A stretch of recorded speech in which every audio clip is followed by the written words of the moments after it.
नमस्कार विद्यार्थी मित्र हो. या भागामध्ये आपण मानव संसाधनांच्या व्यवस्थापनाची व्याप्ती scope of human resource management याचा अभ्यास करणार आहोत. मानवी संसाधन व्यवस्थापन ही संकल्पना फार व्यापक आहे. औद्योगिक संस्थेची उद्दिष्टे साध्य करण्यासाठी मनुष्यबळाची गरज ठरवणे, आवश्यक योग्यतेच्या कर्मचाऱ्यांचा शोध घेणे, त्यांना संघटनेकडे आकर्षित करणे, योग्य सक्षम कर्मचाऱ्यांची निवड व नियुक्ती करणे, या क्रियेपासून ते कर्मचारी सेवानिवृत्त होईपर्यंत कराव्या लागणाऱ्या सर्व क्रियांचा समावेश मनुष्यबळ व्यवस्थापन या संकल्पनेमध्ये होतो. त्यामध्ये पहिला मुद्दा आहे तो म्हणजे कार्यविश्लेषण. यामध्ये कार्याचा सखोल अभ्यास करून कार्य कशा पद्धतीने करावयाचे हे ठरविले जाते. तसेच कार्यपूर्तीसाठी कोणत्या योग्यतेचा, क्षमतेचा कर्मचारी आवश्यक आहे हे कार्यविश्लेषणामध्ये ठरविले जाते आणि हा भाग मनुष्यबळ व्यवस्थापनामध्ये येतो. त्यानंतर दुसरा मुद्दा व्याप्ती स्पष्ट करणारा तो म्हणजे कर्मचारी भरती व निवड. कर्मचारी भरतीचे विविध मार्ग आहेत. त्यातून योग्य पद्धतीचा अवलंब करून शास्त्रीय पद्धतीने कर्मचाऱ्यांची निवड करणे हा भाग मानवी संसाधन व्यवस्थापनामध्ये येतो. त्यानंतर तिसरा पॉईंट कार्यप्रशिक्षण. मनुष्यबळाच्या कार्यकौशल्यात वाढ करण्यासाठी त्यांना कामासंबंधी सखोल प्रशिक्षण देणे, प्रशिक्षण कार्यक्रमांची आखणी करून अंमलबजावणी करणे हा भाग मानव संसाधन व्यवस्थापनामध्ये येतो. त्यानंतर चौथा मुद्दा आहे तो म्हणजे कार्यमोबदला ठरविणे. कर्मचाऱ्यांची बौद्धिक, शारीरिक क्षमता विचारात घेऊन त्यांच्या श्रमाला योग्य मोबदला निश्चित करणे, वेतनरचना, वेतन श्रेणी, प्रत्यक्ष वेतन निश्चिती इत्यादी गोष्टींचा समावेश हा मानव संसाधन व्यवस्थापन यामध्ये येतो. त्यानंतर पाचवा पॉईंट आहे कार्यप्रेरणा देणे. कर्मचाऱ्यांनी निष्ठेने काम करावे, कार्यक्षमतेने काम करावे, कामामध्ये त्यांची आवड निर्माण व्हावी, उपक्रमांच्या योजनात समरस व्हावे म्हणून मनुष्यबळास कार्यप्रेरणा देण्याचे कार्यसुद्धा या मानव संसाधन व्यवस्थापनाला करावे लागते. त्यानंतरचा सहावा पॉईंट आहे तो म्हणजे कार्यसमाधान.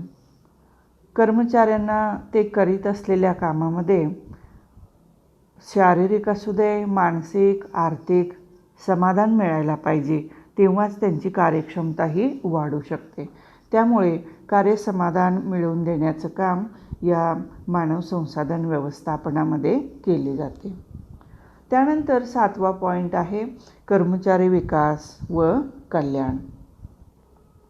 कर्मचाऱ्यांचा बौद्धिक, तांत्रिक व व्यक्तिमत्व विकास करणे हा भागसुद्धा मानव संसाधन व्यवस्थापनामध्ये येतो. आठवा पॉईंट आहे कर्मचारी संबंध. कर्मचारी आणि व्यवस्थापन असेल किंवा कर्मचारी आणि कर्मचारी असतील यांच्यामध्ये विश्वासाचे, सामंजस्याचे, सौहार्दपूर्ण संबंध असणे औद्योगिक संस्थेच्या दृष्टीने फार महत्त्वाचे असते आणि हे संबंध निर्माण करण्याचे काम मानव संसाधन व्यवस्थापन करीत असते. त्यानंतरचा पॉईंट आहे कृती मूल्यांकन. औद्योगिक संस्थेमध्ये कर्मचारी जे काही काम करत असतील त्यांच्या गुणांचे असेल, क्षमतांचे असेल, त्यांच्या कार्याचे असेल, कौशल्यांचे असेल याचं मूल्यांकन होणं आणि त्यानुरूप त्यांना बढती असेल, बदली असेल किंवा वेतन असेल हे ठरवणं फार महत्त्वाचे असते. त्यामुळं हा जो भाग आहे कृती मूल्यांकनाचा तोही मानव संसाधन व्यवस्थापन यामध्ये होतो. अशा पद्धतीने आपण या ठिकाणी मानव संसाधन व्यवस्थापनाची व्याप्ती अभ्यासलेली आहे. यानंतर आपण मानव संसाधन व्यवस्थापनाची कार्ये, functions of human resource management याचा अभ्यास करणार आहोत. औद्योगिक संस्थेतील मानवी घटकाबाबत जी काही कार्ये करावी लागतात ती सर्व कार्ये या मानव संसाधन व्यवस्थापनामध्ये येतात. मनुष्यबळ व्यवस्थापकास मुख्य 2 प्रकारची कार्ये करावी लागतात. एक म्हणजे व्यवस्थापकीय कार्ये आणि दुसरा म्हणजे संचालनात्मक कार्ये. यामधील व्यवस्थापकीय कार्ये जी आहेत त्यांचा आपण या ठिकाणी पहिल्यांदा अभ्यास करूया. यामध्ये नियोजन, संघटन, संचालन करणे, समन्वय, नियंत्रण या कार्यांचा समावेश होतो. पहिलं कार्य आहे ते म्हणजे नियोजन, प्लॅनिंग. जेव्हा आपण व्यवसायाच्या बाबतीत विचार करतो तेव्हा नियोजन म्हणजे काय, तर व्यवसायाची जी काही उद्दिष्टे असतील ती केव्हा कशा पद्धतीने पूर्ण करायची हे सर्व आधीच ठरवणे म्हणजे नियोजन. आता या ठिकाणी आपण मनुष्यबळ व्यवस्थापन जे आहे त्या संदर्भात बघतोय. तर इथे नियोजनाचा अर्थ काय होतो, तर मनुष्यबळ व्यवस्थापन जे आहे त्याची जी कार्ये आहेत, आता ती कार्ये कोणती आहेत, कर्मचारी भरती व निवड, कर्मचारी प्रशिक्षण, कर्मचारी कार्यमोबदला असेल इत्यादी कर्मचाऱ्यांच्या संदर्भातली जी काही कार्ये आहेत ती कोणी कशा पद्धतीने केव्हा पार पाडावयाची आहेत हे ठरवणे म्हणजे व्यवस्थापकीय पहिलं कार्य ते म्हणजे नियोजन. त्यानंतर दुसरं कार्य आहे संघटन. आता व्यवसायाच्या संदर्भात विचार केला तर व्यवसायाची ध्येय उद्दिष्टे साध्य करण्यासाठी कृती योजना निश्चित केल्यानंतर तिच्या अंमलबजावणीसाठी कार्यक्षम कार्यकुशल कर्मचाऱ्यांची संघटना उभा करणे, कर्मचाऱ्यांची योग्यता आवड विचारात घेऊन त्यांच्यावर जबाबदारी सोपवणे, कार्यक्षेत्र ठरवणे हा भाग संघटन यामध्ये येतो. तर मनुष्यबळ व्यवस्थापनात संदर्भात जर विचार करायचा असेल तर संघटन म्हणजे काय, तर उपक्रमाची उद्दिष्टे साध्य करण्यासाठी योग्य व पात्र कर्मचाऱ्यांची संघटना जी उभी करावी लागते ती उभी करणे, त्यांच्या कर्मचाऱ्यांची म्हणजे योग्यता आवड विचारात घेऊन त्यांना योग्य पदावर नियुक्त करणे, त्यांचं कार्यक्षेत्र ठरवणे, अधिकार जबाबदारी या सर्व गोष्टींचा समावेश संघटन या कार्यामध्ये येतो. त्यानंतर तिसरं कार्य आहे ते म्हणजे संचालन करणे, डायरेक्टिंग. तर कर्मचाऱ्यांनी त्यांच्यावर जी काही सोपवलेली कामं असतात ते कामं किंवा जबाबदारी असतील ती कार्यक्षमतेने पूर्ण कराव्यात म्हणून त्यांना योग्य आदेश देणे, सूचना देणे, शिक्षण प्रशिक्षण सल्ला मार्गदर्शन हे वेळोवेळी द्यावे लागते आणि या सर्व कार्यांचा समावेश या संचालन कार्यामध्ये होतो. यानंतर चौथं कार्य आहे समन्वय. औद्योगिक संस्थेचं एक उद्दिष्ट असतं आणि ते उद्दिष्ट साध्य करण्यासाठी वेगवेगळे विभाग आणि हे कर्मचारी वेगवेगळ्या पातळ्यांवरती कार्य करत असतात. आता त्यामुळे या सर्वांमध्ये एकसूत्रता आणि समन्वय असणं हे फार गरजेचं असतं आणि ते व्यवस्थापकाचं महत्त्वाचं कार्य समजलं जातं. यानंतर 5वं कार्य आहे ते म्हणजे नियंत्रण. तर नियंत्रण म्हणजे नेमकं काय, जे काही नियोजन झालं असेल त्या नियोजनानुसार कार्य चाललेली आहेत की नाही हे पाहणं आणि त्यामध्ये काही अडचणी निर्माण होत असतील तर त्या का होत आहेत त्यावरती उपाययोजना शोधून त्या अडचणी दूर करणे, म्हणजेच नियोजन आणि प्रत्यक्षातील काम यातील जी काही तफावत होत असेल ती शोधणं दूर करणं या सर्व कार्यांचा समावेश हा नियंत्रण यामध्ये होतो. मनुष्यबळ व्यवस्थापनाचं दुसरं महत्त्वाचं कार्य म्हणजे संचालनात्मक कार्य. औद्योगिक संस्थेची उद्दिष्टे साध्य करण्यासाठी मनुष्यबळ व्यवस्थापनाला काही प्रशासकीय स्वरूपाची कार्य करावी लागतात. यास संचालनात्मक कार्य असे म्हणतात. यामध्ये पहिलं कार्य म्हणजे कर्मचारी भरती व निवड. प्रभावी व कार्यक्षम संघटनेच्या उभारणीसाठी योग्य व पात्र कर्मचारी प्राप्त करावे लागतात.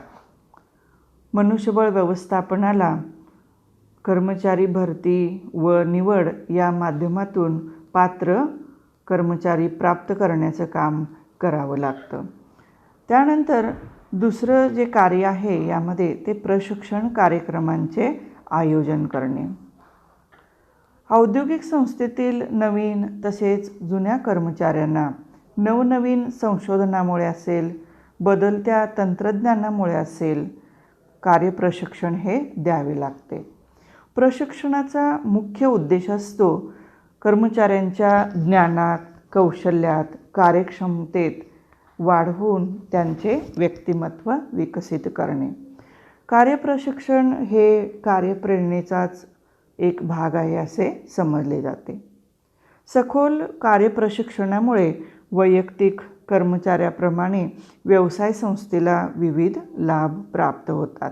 त्यामुळे प्रशिक्षण कार्यक्रमांचे आयोजन करण्याचे कार्य या व्यवस्थापनाला करावे लागते. त्यानंतर तिसरं कार्य आहे बढती, बदली व निवृत्ती, प्रमोशन, ट्रान्सफर अँड रिटायरमेंट. या कामांतर्गत विविध प्रकारची कार्ये या व्यवस्थापनाला करावी लागतात. मग त्यामध्ये कर्मचाऱ्याची बदली असेल, एका ठिकाणाहून दुसऱ्या ठिकाणी बढती असेल, म्हणजे एका पदावरून वरच्या पदावरती बढती देणे असेल, किंवा निवृत्ती असेल, निवृत्ती संबंधीचे नियम असतील, नियम ठरवणे, धोरणे ठरवणे, या सर्व कार्यांचा समावेश या प्रशासकीय कार्यामध्ये होतो. त्यानंतर पाचवं जे कार्य आहे ते म्हणजे मजुरी, वेतन व कार्यप्रेरणा, वेज, सॅलरी अँड मोटिवेशन. औद्योगिक संस्थेमध्ये काम करणाऱ्या कर्मचाऱ्यांना योग्य न्याय मिळायला पाहिजे. पुरेशी मजुरी व वेतन मिळाले पाहिजेत. हे त्यांचं खरं तर प्रथम कर्तव्य असतं. समाधानकारक मजुरी व वेतन योजनेमुळे कर्मचाऱ्यांना आर्थिक, मानसिक समाधान हे लाभत असते. त्यामुळे हे फार महत्त्वाचे असे कार्य या मानव संसाधन व्यवस्थापनाला करावे लागते. त्यानंतर पाचवं कार्य जे आहे ते म्हणजे सुरक्षितता व सेवा, सिक्युरिटी अँड सर्व्हिसेस. औद्योगिक संस्थेमध्ये उत्पादन स्थळावर अनेक कारणांमुळे अपघात उद्भवण्याची शक्यता असते आणि त्यामुळे कामगारांना शारीरिक असेल, मानसिक असेल, इजा पोहोचण्याची शक्यता असते. त्यांच्या जीविताला धोका पोहोचण्याची शक्यता असते आणि परिणामी औद्योगिक संस्थेलाही आर्थिक नुकसान होण्याची शक्यता असते. यावर उपाय म्हणून मनुष्यबळ व्यवस्थापन उत्पादन स्थळावर सुरक्षित, अपघातमुक्त, भयमुक्त वातावरण निर्माण करण्याचे कार्य हे मनुष्यबळ व्यवस्थापन करीत असते. तसेच वेगवेगळ्या प्रकारच्या सेवा सुविधा कर्मचाऱ्यांना मिळवून देणे, मग त्यामध्ये प्रशिक्षण असेल, त्यानंतर अपघात उद्भवल्यास कर्मचाऱ्यास वैद्यकीय सेवा सुविधा असतील, आर्थिक सहाय्य मिळवून देणे असेल, सुरक्षिततेचे नियम करून त्यांचे पालन करणे बंधनकारक करणे असेल, या सर्व गोष्टींचा या कार्यामध्ये समावेश होतो. यानंतरचं कार्य आहे ते म्हणजे कल्याणकारी सुविधा पुरविणे. कर्मचारी हा औद्योगिक संस्थेतील एक महत्त्वाचा घटक असतो. त्याच्या सहकार्यावरतीच औद्योगिक संस्थेचे यश असेल, नफा असेल, किंबहुना अस्तित्व असेल, विस्तार असेल, या सर्व गोष्टी अवलंबून असतात. त्यामुळे या कर्मचाऱ्याच्या समाधानासाठी, सहकार्यासाठी त्यांना योग्य त्या कल्याणकारी सुविधा मिळवून देण्याचं कार्य या मनुष्यबळ व्यवस्थापनाला करावं लागतं. आता यामध्ये कल्याणकारी सुविधामध्ये आपण उदाहरणार्थ म्हणू शकतो की निवास व्यवस्था असेल, कर्मचाऱ्यांच्या मुलांच्या शिक्षणाची सोय असेल, खेळाच्या, करमणुकीच्या, मनोरंजनाच्या सुविधा असतील, प्रशिक्षणाची सोय असेल, योग्य कार्यस्थिती, योग्य वातावरण मिळवून देणं, उपहारगृहे असतील, विश्रांतीची सोय असेल, वरिष्ठांकडून योग्य वागणूक असेल, बढतीची संधी असेल, या सर्व गोष्टींचा या कल्याणकारी सुविधा यामध्ये समावेश होतो. यानंतरचा भाग आहे तो म्हणजे सामूहिक सौदेबाजी. आता कर्मचारी व व्यवस्थापन यांच्यात अनेक कारणामुळे संघर्ष निर्माण होतात. आता कोणती कारणं असू शकतात ही? कमी वेतन देणं असेल, वागणुकीसंदर्भात असेल, त्यानंतर कार्यभार संदर्भात असेल, मानसिक दडपण, आवश्यक सुविधा पुरवण्यास व्यवस्थापनाचा नकार असेल.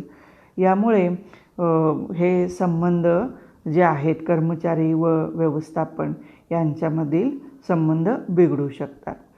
तर या दोघांमध्ये संबंध चांगले राहावेत यासाठी सामूहिक सौदेबाजी करण्याचं कार्य जे आहे ते या व्यवस्थापनाला करावं लागतं. त्यानंतरचं कार्य आहे कामगार समस्या सोडवणे. औद्योगिक संस्थेत काम करणाऱ्या कामगारास वेगवेगळ्या समस्यांना तोंड द्यावे लागते. त्यामुळे एकाग्रतेने, कार्यक्षमतेने मन लावून कार्य करण्यावरती त्याचा परिणाम हा होत असतो. परिणामी कार्यक्षमता घटू शकते आणि औद्योगिक संस्थेच्या उद्दिष्टावरती त्याचा परिणाम हा होत असतो. त्यामुळे त्यांच्या ज्या काही वेगवेगळ्या समस्या असतील त्या वेळीच सोडवणं औद्योगिक संस्थेच्या दृष्टीनं फार महत्त्वाचे असते आणि त्यासाठी म्हणून मानव संसाधन व्यवस्थापन कार्य करीत असते. अशा पद्धतीने आपण मानव संसाधन व्यवस्थापनाची व्यवस्थापकीय कार्ये आणि संचालनात्मक कार्ये या ठिकाणी अभ्यासलेली आहेत.